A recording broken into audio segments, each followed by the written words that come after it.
तो law of victory क्या है? विक्ट्री का मतलब क्या होता है? जीत, राइट। जीतने का ऐसा कौन सा लॉ है भाई कि मतलब जीत में भी लॉ आ रहा है ना? तो लॉ ऑफ विक्ट्री क्या बोलता है?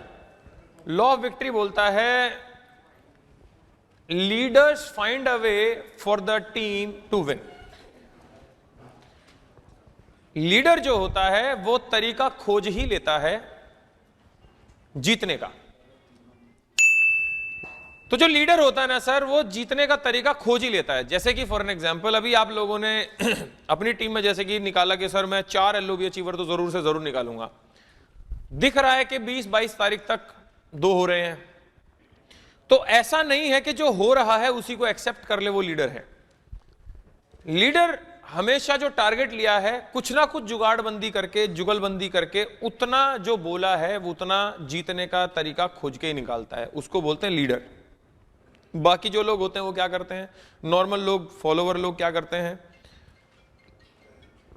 वो टारगेट ले लेते हैं, फिर टीम में कुछ होने लग जाता है, फिर जो टीम में हो रहा होता है उसी को सच्चाई मान लेते हैं और फिर बोल देते हैं सर इस बार ये हो गया था, प्रॉब्लम हो गई थी। तो वो प्रॉब्लम्स गिनवाना चालू कर देते हैं।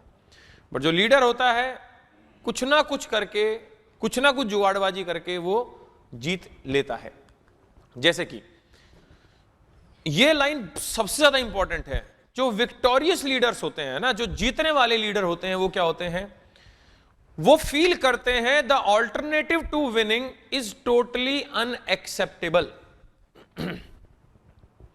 जो जीतने के अलावा कोई भी है ना जो चीजें, वो चाहिए ही नहीं अपने को। जैसे कि मान लेते हैं आपने बोला 10,000 PV करेंगे, 6,000 PV हो गए, 27 तारीख है और लग रहा है कि मुश्किल से 7,000 PV होंगे। तो आपका अपलाइन भी आपको थोड़ी सांत्वना दे रहा, कोई नहीं यार इस बार हो गया, कम हो गया, ये हो गया, कोई टेंशन नहीं। 7,000 PV भी बहुत होते हैं वैसे देखा जाए तो। पिछले महीने तो अपने 4,000 PV थे। लेकिन जो बढ़िया लीडर होता है वो क्या बोलता? नहीं सर, 10,000 का टारगेट लिया है तो 10,000 ही करेंगे। अपलाइन भी मना रहा है, अपलाइन की भी नहीं सुन रहा। तो कहते हैं कि विनिंग का जो दूसरा ऑल्टरनेटिव है ना, अनएक्सेप्टेबल है। So they figure out what must be done, है ना? वो क्या फिगर आउट कर लेते हैं कि क्या करना चाहिए to achieve victory. So they figure out what must be done to achieve victory and then they go after it with everything at their disposal. मतलब इसका हिंदी में बताता हूं। जिस लीडर को जीतने का है, जो जीतने वाले लीडर होते हैं, वो सोचते हैं और समझते हैं कि भाई साहब जीतने के अलावा तो मुझे कुछ एक्सेप्ट ही नहीं करना जीवन में, मुझे जीतना ही जीतना है एट एनी कॉस्ट। और वो क्या करते हैं? तरीका खोजते हैं, रास्ते निकालते हैं कि ये नहीं चल रहा तो ये करते हैं, ये नहीं चल रहा तो ये करते हैं, ये काम नहीं कर रहा तो इस तरीके से करते हैं, जूम काम नहीं कर रहा तो फिजिकल जाते हैं, फिजिकल काम नहीं कर रहा तो जूम करते हैं, जूम और फिजिकल काम नहीं कर रहा तो कुछ और करते हैं। और अल्टीमेटली क्या करते हैं? सब छोड़ छाड़ के उस टारगेट पे लग जाते हैं। उसको कहते हैं जीतने वाला लीडर। अगली बात क्या है इसके बारे में? कोई भी चैंपियन आज तक अपना प्लान बी में चैंपियन बना नहीं। नीरज चोपड़ा जेवलिन के अलावा कभी कैरम बोर्ड नहीं खेलता। मिलेगा कि चलो यार अगर 2 जेवलिन नहीं हो रहे, फिर अभी जीता जा रहा तो काम करते कैरम बोर्ड खेलते हैं। विराट कोहली ने पिछले 1.5 साल में एक भी सेंचुरी नहीं मारी थी, अंटिल उन्होंने अभी पिछले एक मैच में शायद मारी है। कहने का मतलब क्या है? 1.5 साल में विराट कोहली एक तरीके से देखा जाए तो जो उससे चाहिए था हम हर एक इंसान को, और जो खुद से भी एक्सपेक्ट करे बैठा था कि मेरे को तो सेंचुरी बनानी है क्योंकि मैं तो कौन हूं? विराट कोहली।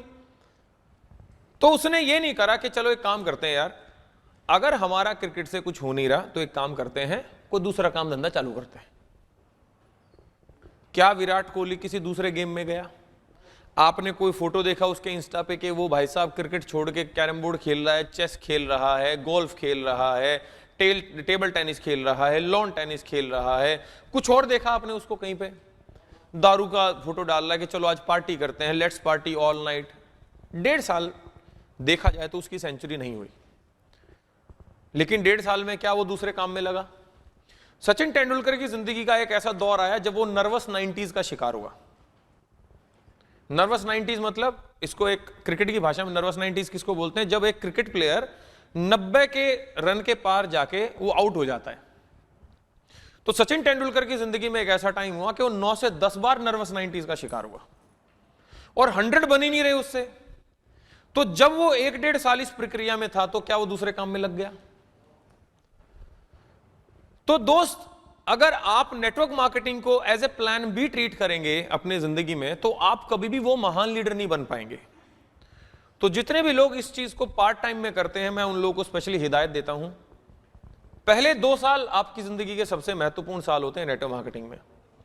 अगर आपने 2 साल में इतना मुकाम हासिल कर लिया नेटवर्क मार्केटिंग में कि that you are able to replace your job, तो आप अपनी जॉब को रिप्लेस कर लेंगे ना, तो जिंदगी भर आप जॉब करेंगे। ये मेरे से लिखवा के ले लो। क्यों?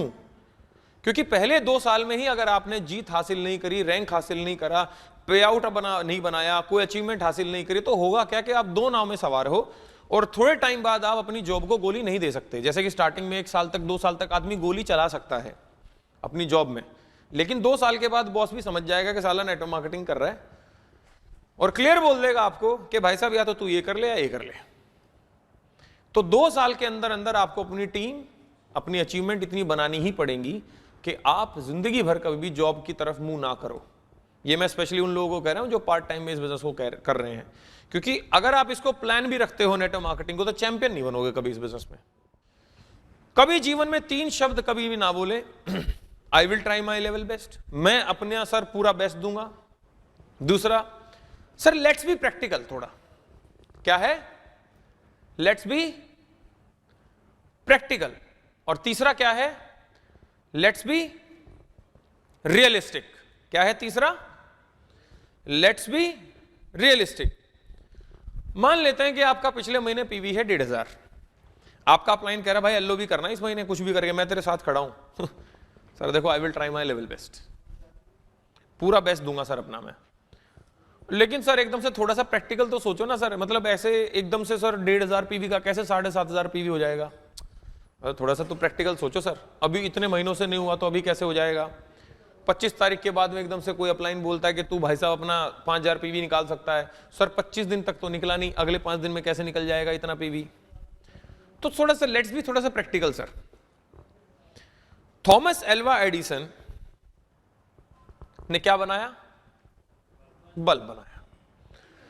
अगर थॉमस एल्वा एडिसन ये बोलता कि लेट्स बी प्रैक्टिकल, क्योंकि धरती पे मनुष्य को रहते हुए कई हजार साल हो चुके थे, लाखों साल हो चुके थे, हड़प्पा संस्कृति, मोहनजोदाड़ो, पता नहीं कितनी संस्कृतियां आई।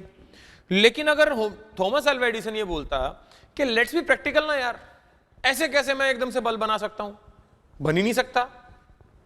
Let's be realistic. तो क्या आज हम बल्ब में बैठे होते? हेलो, बना होता बल्ब? किसी ने माइक बनाया होगा? तो एकदम से सोच के देखो कि आज तक कभी भी माइक नहीं बना था। तो वो बोलता कि यार ऐसे कैसे, एक आदमी इतनी धीरे ही बोलेगा तो सबको तेज सुनाई देगा, ऐसे कैसे बन सकती, कोई चीज बन ही नहीं सकती। Let's be practical. जितनी भी धरती पे इन्वेंशन हुई है, क्रिएशन हुई है, कुछ भी नया चीज हुआ है, सारा का सारा किसी ने इम्पॉसिबल सोच के किया है। तो जो लीडर होता है ना सर, वो बोलता है कि जीतना ही है, चाहे किसी भी हाल काल में मुझे जीतना है, चाहे मैं साम दाम दंड भेद लगाऊंगा, लेकिन मुझे जीतना है। जिद सवार हो जाती है, फितूर सवार हो जाता है, जुनून सवार हो जाता है, और बस एक ही चीज समझ में आती है कि मुझे खाने का नहीं पता, पीने का नहीं पता, मैं रुकूंगा कहां पे मुझे नहीं पता, बस मुझे प्लान देना है, पीवी उठाना, और मैंने जो टारगेट लिया है मुझे वो टारगेट अचीव करना है। लॉ ऑफ विक्ट्री इसको कहते हैं सर। हार मंजूर ही नहीं है एक लीडर को, और जो हार मंजूर करके बैठ जाता है वो साला लीडर नहीं है। जो हार मंजूर कर लेता है कि चलो कोई नहीं यार, इस बार इतना ही सही, अगली बार देखेंगे। अगली बार कैसे यार?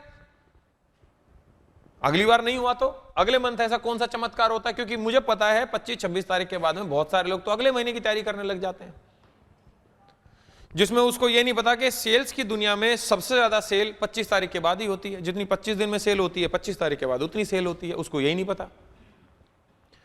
और वो क्या बोलता है, सर अगले महीने पक्का करूंगा। अगले महीने कौन सा दूसरे ग्रह से लोग आएंगे तेरी टीम में? जो इस महीने लोग थे आपकी टीम में, उनसे जो काम निकला, अगले महीने भी तो वही लोग हैं, उनसे फिर वही काम निकलेगा। यस यस या नो? तो फिर अगले महीने ऐसा क्या चमत्कार करने वाले हो आप? तुमने भगवान कसम पिछली 30 तारीख को बोला था, अभी 30 सितंबर गई, कि सर अगले महीने देखना कुछ बढ़िया करेंगे। क्या करा? तो ये अगले के बारे में कभी मत सोचो, जो है आज है, अभी है बस। जिंदगी में एक दिन सबसे बेस्ट होना चाहिए, कौन सा दिन? आज का दिन। और आज के दिन में भी अभी, बस। बाकी कल करेंगे, परसों करेंगे, भाड़ में जाए। जैसे कि आज आपने ट्रेनिंग ली, आज तो कुछ ऐसा होना चाहिए कि आपके कम से कम नहीं तो साला 100 पीवी तो निकले रात के सुबह होने तक, तभी तो इतना मजा आएगा जीतने का। यही दिन तो याद रहेगा आपको कि और एक दिन ट्रेनिंग ली थी और रात को मैंने 100 PV air purifier, water purifier दिया था। बाकी दिन याद नहीं रहेंगे आपको।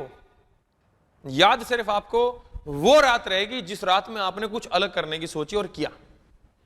So this is law of victory. तो कंपोनेंट्स ऑफ विक्ट्री क्या है? विक्ट्री किन 3 चीजों से बनके मिलती है? सबसे पहला, यूनिटी ऑफ विजन। एक टीम एक ही सोच रखती है, एक टीम एक ही सोच से चलती है, एक ही दिशा में। हमें एक सुरताल में चलना है, क्योंकि a team doesn't win the championship if the players have different agendas. दूसरा, डाइवर्सिटी ऑफ स्किल्स होनी चाहिए। अगर आप चाहते हो कि आपकी टीम बेस्ट रहे तो जरूरी नहीं है कि हर इंसान को आपकी टीम में सब कुछ आना चाहिए। फॉर एग्जाम्पल, मेरी टीम में ऐसे ऐसे लोग हैं जिनको सप्लीमेंट की 200% नॉलेज है लेकिन पीवी नहीं होते, लेकिन वो भी मेरे काम का है। ऐसे भी लोग हैं जिनको पीवी बहुत होते हैं लेकिन जो एयर वाटर बेचे जा रहा है 50 बेच दिया, उसको खुद नहीं पता एयर प्यूरिफायर में कितने फिल्टर हैं, कोई दिक्कत नहीं। किसी को कॉलिंग बहुत तगड़ी आती है तो उसको टीम नहीं बनानी आती। किसी की टीम बहुत अच्छी मैनेजमेंट की स्किल है लेकिन उसको कॉलिंग नहीं आती। किसी को क्लोजिंग नहीं आती तो प्लान देना आता है, किसी को प्लान देना, मतलब हर आदमी के अंदर हर एक चीज हो जाए अभी पॉसिबल नहीं है। तो जिसको जो आता है उससे वो फायदा उठाओ। फॉर एग्जांपल, आपकी टीम में किसी को सप्लीमेंट की नॉलेज है तो एक काम करो, उससे अपनी टीम में सप्लीमेंट की ट्रेनिंग कराओ। हमारी टीम में मनोज चौहान जी को बहुत अच्छी नॉलेज है सोशल मीडिया की। जब सोशल मीडिया का जमाना था तो हमने इनकी ट्रेनिंग कराई 1-2 बार। अब मैं छोटा तो नहीं हो गया ना कि मैं इनसे ट्रेनिंग करा रहा हूं। हेलो भाई, जिसको जो आता है उससे यू लो ना वो चीज, क्या दिक्कत है? उससे वो लेने में क्या दिक्कत है? तो आपकी टीम में जो आदमी जिस चीज में निपुण है उस आदमी से वो लो। तीसरी चीज क्या है? Raising teammates to their potential. अपनी टीम के लोगों को उनके पोटेंशियल तक पहुंचाने की जिम्मेदारी आपकी है, तब जाके आप जीतते हैं सर।